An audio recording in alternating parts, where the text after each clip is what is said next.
자, 오늘 하나님 말씀 고린도 후서 2장 14절입니다. 고린도 후서 2장 14절 말씀 우리 한 절입니다. 우리 합독하겠습니다. 시작. 항상 우리를 그리스도 안에서 이기게 하시고 우리로 말미암아 각 처에서 그리스도를 아는 냄새를 나타내시는 하나님께 감사하노라. 아멘. 우리 암송 해볼까요? 항상 우리를 그리스도 안에서 이기게 하시고 그리스도로 말미암아 각 처에서 그리스도를 아는 냄새를 나타내게 하시는 하나님께 감사하노라. 아멘. 기도하겠습니다.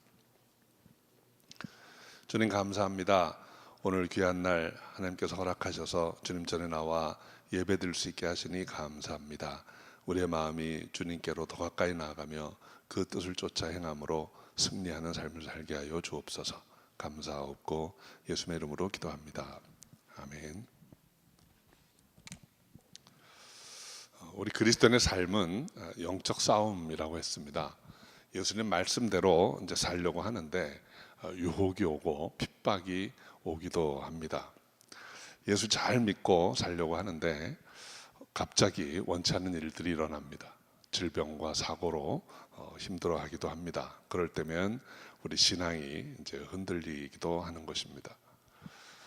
우리는 지금 이제 한 가족의 날 이제 두 주 앞으로 다가왔는데 전도하기 위해서 기도하고 나아갑니다. 그런데 이 전도는 한 영혼을 뺏으려고 하고 빼앗기지 않으려고 하는 그런 싸움입니다. 그래서 쉽지 않습니다.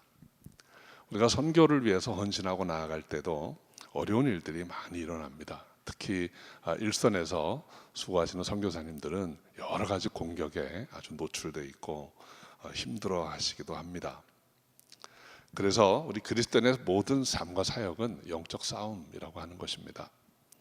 이 싸움은 우리 각자가 치러야 될 싸움이기도 하고 또 우리 공동체가 함께 싸워야 할 그런 싸움이기도 합니다. 그런데 이 싸움은 반드시 우리가 이겨야 하는 싸움입니다. 그런데 오늘 본문을 보면 하나님이 이기게 하셨다라고 말씀합니다. 그래서 오늘 저는 이기게 하시는 하나님이란 제목으로 여러분과 함께 은혜를 나누어 보고자 합니다. 오늘 본문은 이제 고린도 후서의 2장 14절입니다. 이 고린도라고 하는 지역은 아주 어려운 지역이에요. 그러니까 이 당시 성경에 기록되던 그 1세기의 고린도는 아주 커다란 항구 도시입니다. 그 항구 도시는 그 항구라는 그 이름이 여러 가지 의미를 우리에게 줍니다. 물자가 풍부하다는 이야기는 돈이 많이 통용되는 것이란 얘기죠. 또 항구 도시이기 때문에 선원들이 남자들이 많이 있는 곳입니다. 여러분 남자들이 많이 있고 돈이 많이 있으면 어떤 일이 이루어질 거라는 게 되게 짐작이 됩니다. 유흥과 환락이 많이 있는 곳, 그런 곳입니다. 도덕적으로 굉장히 문란한 곳입니다. 그래서 1세기의 고린도는 그 아주 도덕적으로 타락한 곳으로 유명한 지역이었어요. 그러니까 고린도라는 단어가 들어가면 전부 나쁜 단어 의미가 됩니다. 고린도 사람 그러면 음란한 사람, 고린도를 행하다 그러면 음란을 행하다, 이런 식으로 이해가 될 수 있는 그런 아주 척박한 그런 동네였어요. 사도 바울이 이제 두 번째 선교 여행을 갔을 때 그곳에서 사람들에게 복음을 전하고 교회를 형성했습니다. 그리고 떠나온 지 얼마 안 돼서 이제 교회에 관한 소식을 듣는데 이 교회에는 그 안에 이미 여러 분파가 있었어요. 마음이 갈려가지고 끼리끼리 파당을 지었습니다. 성령의 은사에 대해서도 이거를 은사를 아주 무분별하게 활용하는 그런 사람들이 있었습니다. 신학적으로 안정되지 못한 것이죠. 뿐만 아니라 교회 안에서 서로 용서하지 못하고 미워하고 또 교회 안에서도 아주 도덕적으로 문란한 일들이 이제 일어나고 있었던 것입니다. 그런 소식을 이제 바울이 듣고 세 번째 선교 여행 중에 이제 마게도냐 지방에 머물 때 고린도 후서를 기록하게 된 거예요. 고린도 교회에 편지를 써서 이들을 좀 새롭게 해줘야 되겠다, 다시 살려야 되겠다라고 생각을 한 것입니다.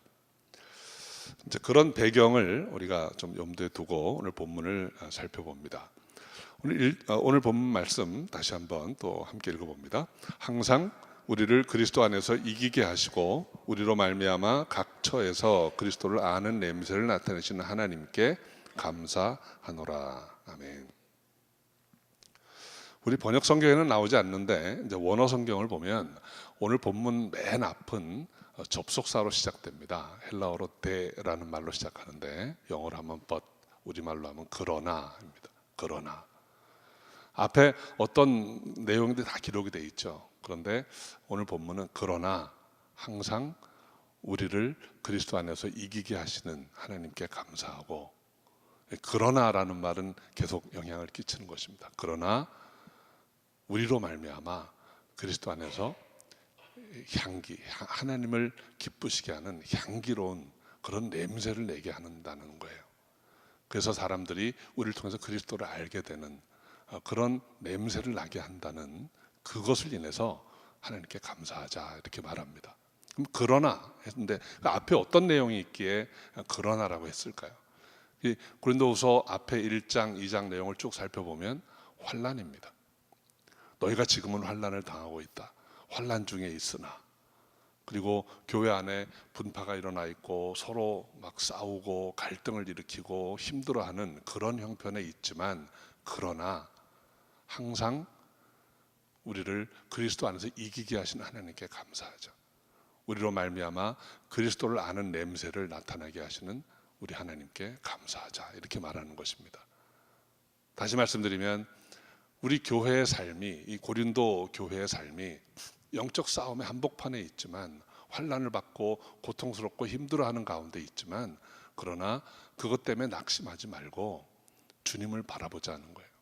그리스도 안에서 우리가 그 싸움을 이길 수 있다는 것입니다. 그리스도가 이기게 하시니까. 그리고 그리스도를 아는 냄새가 우리의 삶을 통해서 하나님께 드려지게 하자는 거예요. 오늘 이 말씀이 우리에게 어떤 방향을 열어주시는 말씀이라고 생각합니다. 아무리 어려운 환난이 온다 할지라도, 교회에 어려움이 있어서 근심하게 된다 할지라도 하나님을 인해서 감사하는 그런 우리 교회가 될 수 있기를 바랍니다. 자, 오늘 이 말씀 좀 상세히 살펴보겠습니다. 첫 번째로 하나님이 항상 우리를 그리스도 안에서 이기게 하신다 했습니다. 이긴다라는 말은 전투적인 용어입니다.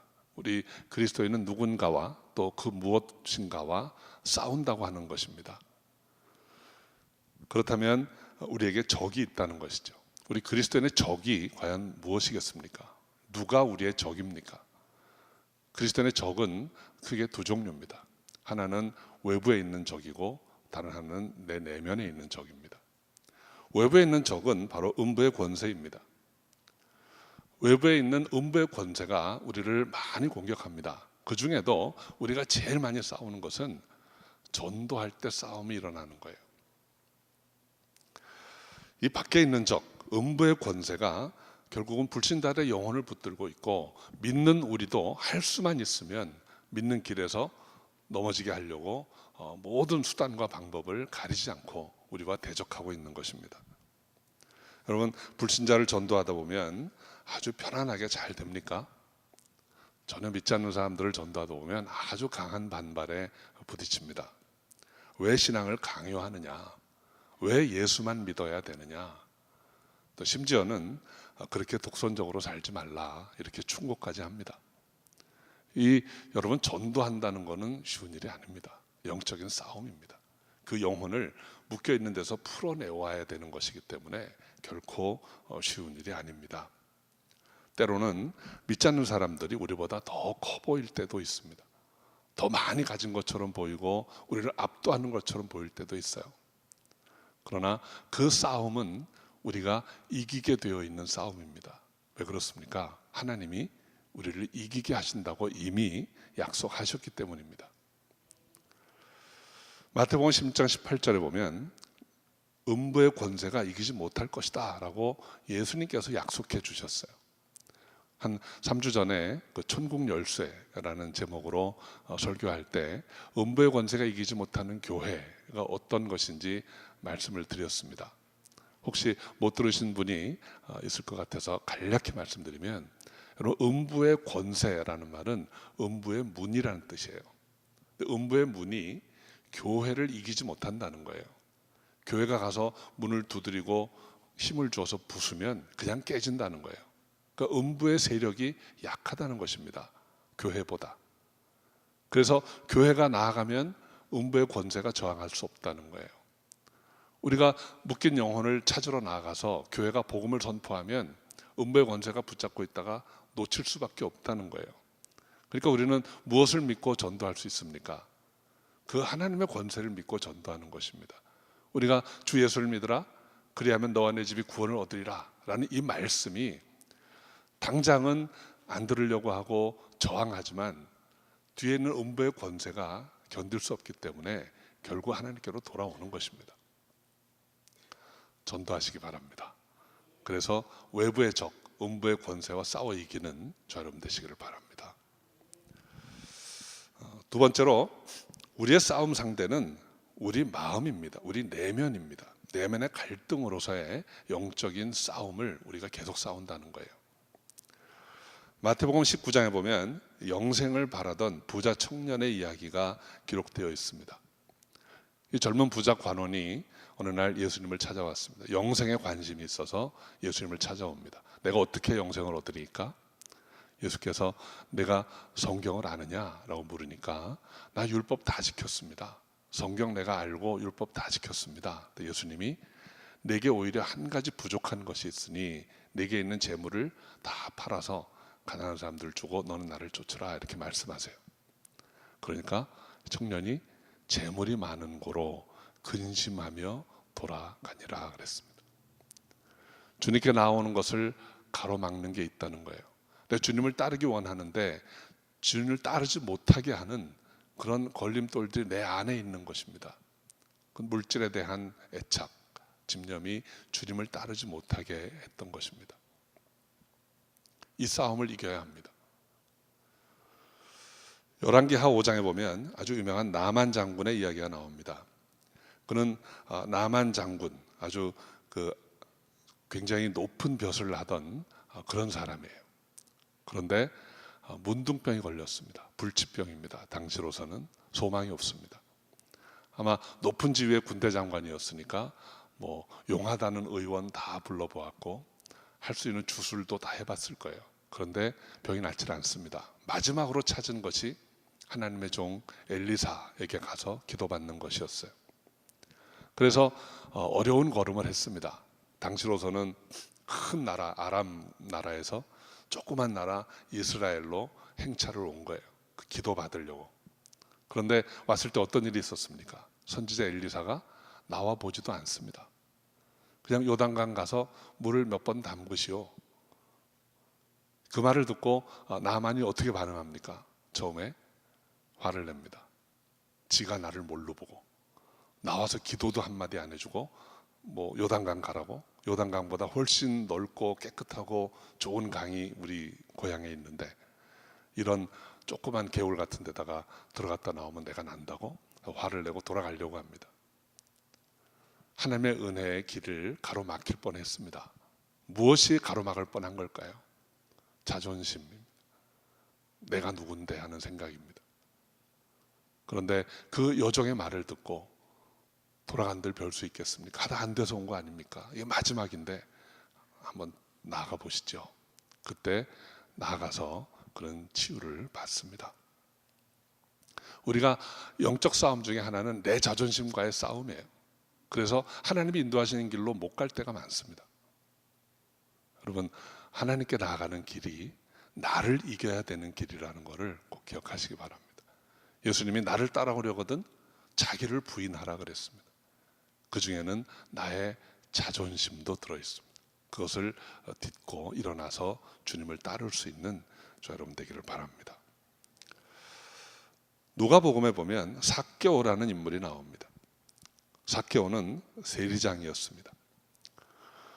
당시에 세리장이라는 직업은 사람들에게 다 배간시당하던 그런 직업이었어요.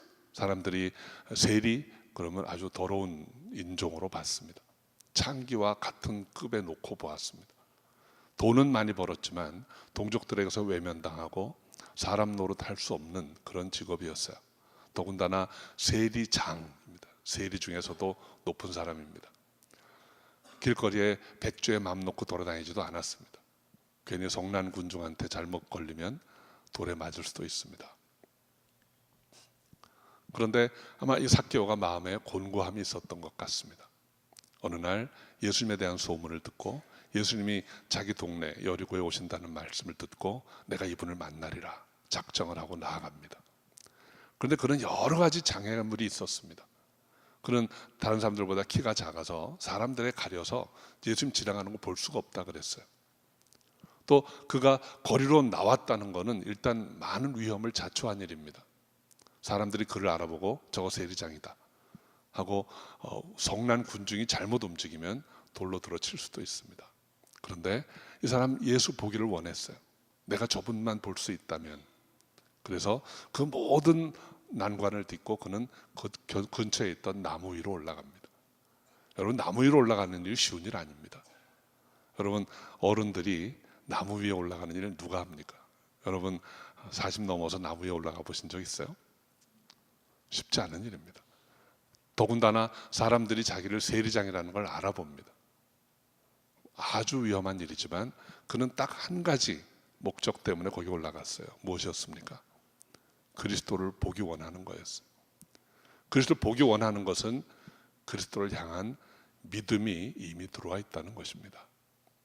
그는 장애물을 딛고 자기 내면에 많은 갈등이 있었을 거예요. 근데 그거 다 딛고 일어나서 주님 바라보고 만났습니다. 그리고 어떻게 됐습니까? 오늘 내게 구원이 임하였다. 그 죄의 음성을 듣고 회복이 됩니다. 그리스도인이 싸워야 될 싸움은 결국 내면의 싸움입니다. 삭개오는 예수님을 바라보는 것으로 이겼습니다. 그리스도를 향한 믿음이 모든 것을 이기게 합니다. 음부의 권세와의 싸움도 자기 내면의 어떤 장애물, 가로막고 있는 아주 두꺼운 벽과 같은 것, 이것들을 이길 수 있는 것도 결국 그리스도를 향한 믿음에서 이기는 거예요. 오늘 본문에 보면 그리스도 안에서라고 했습니다. 그리스도 안에서 이기게 하시고, 그리스도 안에서 이기게 하시고, 그리스도 안에서라는 말은 in Christ입니다. 저는 그 앞에 한 단어가 빠진 것 같아요. By faith in Christ. 그리스도를 믿는 믿음으로 이기는 거예요. 그러니까 우리가 그리스도 안에서 이긴다는 말은 그리스도를 믿는 믿음으로 이긴다는 것입니다. 다른 것으로는 안 됩니다. 우리의 능이나 힘으로 되는 게 아닙니다. 예수 믿는 믿음 안에서 승리하는 저 여러분 되시기를 주 이름으로 축원합니다. 오늘 본문의 두 번째는 하나님은 우리로 말미암아 각 처에서 그리스도를 아는 냄새를 나타내신다고 했습니다. 냄새라는 말은 이 성경의 문맥을 통해서 보면 제사와 관계가 되는 거예요. 여러분, 이 율법에 하나님께 제사 드릴 때 가장 일반적인 전형적인 제사의 형태는 번제입니다. 제물을 태워서 드립니다. 그래서 하나님이 그 번제를 흠양하신다는 말은 향기를 맡으신다는 거예요. 여러분, 우리가 하나님께 제물을 드리는 것은 그냥 생생한 제물을 드린다고 하나님 받을 수가 없습니다. 하나님은 어떻게 받으십니까? 그걸 태워서 냄새를 맡으시는 거예요. 냄새로 받으시는 거예요. 이것은 대단히 의미 있는 상징입니다. 우리에게서 냄새가 나야 합니다. 우리가 우리의 삶을 하나님께 드린다고 하는 것은 우리의 살아있는 생생한 삶을 드리는 게 아니에요. 우리를 태워서 냄새를 드려야 한다는 것입니다. 그게 무슨 말일까요? 우리의 생각과 우리의 말과 우리의 행실과 우리의 가진 것을 이 땅에서 이 모습 이대로는 하나님이 받으실 수가 없다는 거예요. 냄새가 돼야 된다는 거예요. 본질적인 변화가 있어야 한다는 것입니다. 성령의 불이 임해가지고 내가 가진 것 이 모든 것이 다 태워져서 냄새로 하나님께 드려져야 된다는 거예요. 하나님이 받으실 만한 상태로 바뀌어야 된다는 것입니다. 본질적인 변화입니다. 무엇이 바뀌어야 됩니까? 내 생각 속에서 내 삶의 우선순위가 바뀌어야 됩니다. 내 생각 속에서 정말 소중한 것이 무엇이었는지 그게 하나님 중심으로 바뀌어야 되고 그리스도 중심으로 바뀌어야 한다는 것입니다. 내가 가진 소유의 오너십이 나로부터 하나님께로 옮겨져야 한다는 거예요. 그래야 하나님이 받으실 만한 게 됩니다. 여전히 내가 주인이고 내가 모든 것을 움켜쥐고 있는 한은 그 젊은 부자 청년처럼 주님을 따를 수가 없는 거예요. 주님이 받으실 수가 없는 것입니다. 주님이 그 부자 청년에게 다 팔아서 가난한 사람들에게 주라 한 것은 예수님이 빈민 구제 운동하러 이 땅에 오셨기 때문이 아닙니다.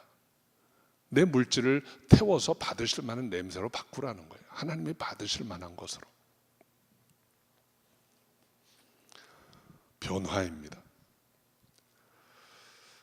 우리의 삶이, 우리의 생각이, 우리의 말투가, 우리의 행실이 달라져서 성숙한 그리스도인이 되는 것입니다. 이제는 서로 사랑하고 용서하고 감싸주고 돌보아주는 그런 모습으로 바뀌어야 한다는 것입니다. 그런데 오늘 본문에 보면 각 처에서 그렇게 해야 된다 그랬어요. 각 처, 모든 곳에서. 교회 안에서만 제물로 드려지는 삶이 아니고 우리 삶의 현장에서 그렇게 돼야 된다는 것입니다. 가정에서 그렇게 돼야 된다는 것입니다.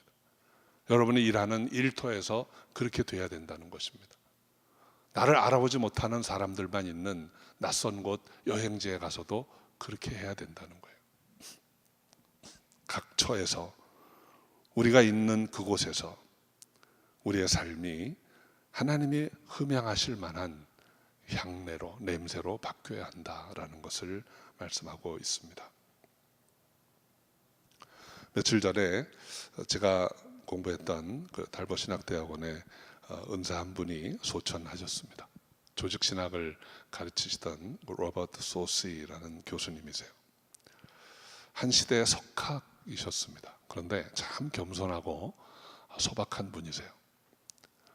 얼마나 겸손하신가 하면 학생들이 수업 시간에 질문을 하면 어떤 거는 금방 답을 해주세요. 어떤 부분은 그건 내가 더 깊이 연구를 안 해봤는데 내가 좀 공부해보고 와서 답해주마 이렇게 얘기를 하세요. 그분의 명성에 비추어서 그분이 모른다고 말할 수 있는 것은 사실은 거의 없어요. 그런데 늘 겸손하십니다. 내가 하나라도 잘못 얘기해 줄까 봐. 학생들이 식사를 대접하고 싶어 하면 그러면 우리 맥도날드 가자 이렇게 하시는 분이세요. 그래서 그냥 아주 제일 싼 그 밀 먹으면서 즐겁게 얘기 많이 해주세요.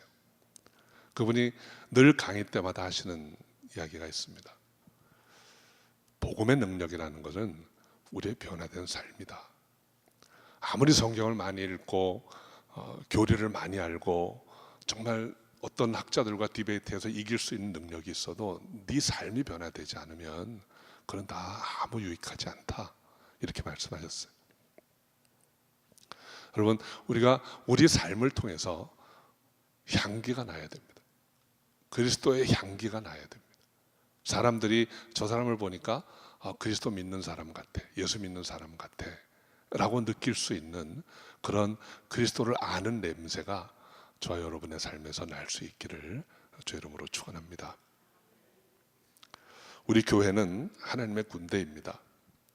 이 군대는 우리 주위에 있는 음부의 권세에 잡힌 영혼들을 빼앗아 와야 됩니다. 근데 그것은 우리 힘으로나 능으로나 물질로 되는 것이 아닙니다. 우리가 예수 이름으로 그들에게 나아가서 복음을 선포할 때, 우리의 변화된 삶을 통해서 그리스도를 증거할 때, 그때 음부의 권세가 이기지 못하고 내어놓습니다. 그리고 그렇게 빼앗아온 영혼을 우리가 사랑으로 돌보고 섬길 때 그들이 변화되어서 또 다른 하나님의 군대가 될 수 있는 것입니다. 이것이 우리 교회 공동체의 아름다운 삶이라고 생각합니다. 이것이야말로 항상 우리를 그리스도 안에서 이기게 하시는 하나님의 능력입니다. 그리고 각 처에서 그리스도를 아는 냄새를 나타내는 그런 하나님의 은혜입니다. 우리 상성도 여러분, 선지자 요엘은 너희는 보습을 쳐서 칼을 만들지어다, 낫을 쳐서 창을 만들지어다, 약한 자도 이르기를 나는 강하다 할지어다 라고 선포했습니다. 지금은 싸울 때라는 것입니다. 영적인 환경은 많이 거칠어져 있습니다. 선지자 요엘이 이 선지서를 기록할 때는 지금으로부터 수없이 오래된 이야기입니다. 2500년 또 더 된 옛날 이야기입니다. 근데 지금은 싸울 때라고 했습니다. 근데 요엘이 외쳤던 그 예언의 말씀은 지금도 똑같습니다. 여러분, 지금은 싸울 때입니다. 영적인 환경은 점점 거칠어집니다. 우리가 좀 예수 믿고 잘 살아보려고 하는데 이제는 내가 신앙 안에 좀 들어왔나 본다 생각되는데 또 나를 흔들어대는 일이 생깁니다. 우리 아이가 갑자기 병에 걸려서 고통스러워합니다.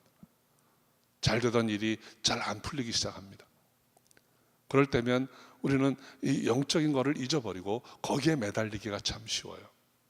근데 우리 하나님의 사람이 가는 길에 고통스럽고 힘든 일이 일어날 때 우리가 영어로 분별을 해야 됩니다. 이래가지고 내가 놓치는 게 과연 무엇인가? 여러분, 어렵고 고통스러운 환난이 일어날 때 내가 무엇을 놓칩니까? 궁극적으로 그 고통스러운 환경을 통해서 우리를 흔들어대는 이유는 우리 신앙을 떨어뜨리려고 하는 거예요. 하나님이 어디 있어? 하나님이 뭘 해줄 수 있는데? 계속 그런 사탄의 공격이 우리에게 다가오는 것입니다. 여러분, 환난이 올 때마다 싸워야 합니다. 싸울 때입니다. 우리는 연약합니다. 그런데 선지자 요엘이 뭐라고 했습니까? 약한 자도 이르기를 나는 강하다 할지어다. 무엇 때문에 강하다고 할 수 있습니까? 항상 우리를 그리스도 안에서 이기게 하시는 하나님. 여러분, 이 말씀을 암송하는 것은 그게 능력이에요. 기도할 때마다 여러분 이 말씀을 암송하세요. 항상 우리를 그리스도 안에서 이기게 하시는 하나님. 그 하나님 때문에 강하다고 하라는 거예요. 나는 강하다. 나는 약하지 않다. 그래서 싸움에 이길 수 있는 것입니다. 기도의 응답이 더디 오고 삶이 지치고 힘들 때 음부의 권세가 아주 견고하게 보일 때가 있습니다. 약속의 말씀을 기억하셔야 됩니다. 교회는 음부의 권세가 감당하지 못합니다. 우리 교회가 나아가서 복음 전할 때 항상 이기게 하시는 하나님의 은혜를 힘입어서 승리하시기 바랍니다. 히브리서 10장 25절에 보면 모이기를 피하는 어떤 사람들의 습관과 같이 하지 말고 오직 권하여 그날의 가까움을 볼수록 더욱 그리하자 그랬습니다. 지금은 우리가 모일 때라는 것입니다. 우리가 가정에서 우리 가족들이 늘 함께 모여서 기도할 수 있기를 바랍니다.